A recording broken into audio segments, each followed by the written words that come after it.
আসসালামু আলাইকুম everyone, welcomes to other world. কেমন আছেন সবাই? আলহামদুলিল্লাহ আমি তো ভালো আছি। এই ভিডিওটা যদিও অনেক দিন আগে দিয়ে করে আপলোড করা হয় না। এই ভিডিওটা প্রায় কোরবানি ঈদের 15 দিন পরে আমরা আসলে একটা মুভি দেখতে চাচ্ছিলাম। তখন তো ভাবলাম ঈদের মুভি দেখি। তখন স্টার সিনেপ্লেক্সগুলোতে যে ঈদের যে মুভিগুলো রিলিজ হয়েছিল সেগুলা সব ছিল না, তো কয়েকটা চলছিল। এর মধ্যে আমরা কাজল রেখা পিক করলাম, তো টিকিট কাটলাম। মুভি ছিল 4:30টায়, বাট আমরা যখন টিকিট কাটি তখন 2:30 বাজে। এই 2 ঘন্টা অনেক কী করবো খুঁজে পাচ্ছিলাম না। একটু রাউন্ড দিলাম, একটু খাওয়া দাওয়া করলাম টাইম পাস করার জন্য।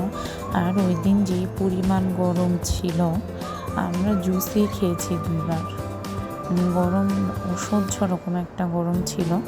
আর স্টার সিনেপ্লেক্সে তো বেশিক্ষণ আগে ঢুকতে দেয় না।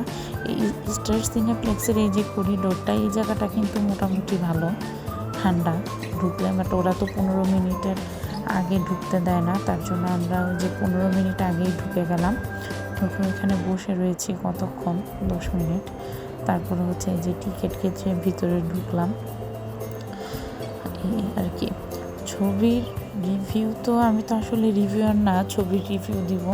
তারপরেও লেগেছে, খারাপ না, ভালোই। আবার একদম খুব বেশি ভালো লেগেছে তাও না। আর আমি যা 1-2টা ক্লিপ আগেই নিয়েছি। আমি মুভি দেখার মাঝখানে খুব কমই মোবাইল বের করে, আসলে আমার জিনিসটা ভয় লাগে বের করতে। মানে ওরা আসলে দেখলে তো এটা আসলে একটু ঝামেলা করে, তার জন্য আমি মুভির মধ্যে খুব কম ক্লিপ বের করে তারপর মুভিটা দেখে বের হলাম। বের হয়ে চিন্তা করলাম বাসায় কীভাবে যাব। এর জন্য ভাবলাম মেট্রো রেলে চলে যাই। বাস, বাসায় চলে আসলাম। ধন্যবাদ এতক্ষণ সাথে থাকার জন্য।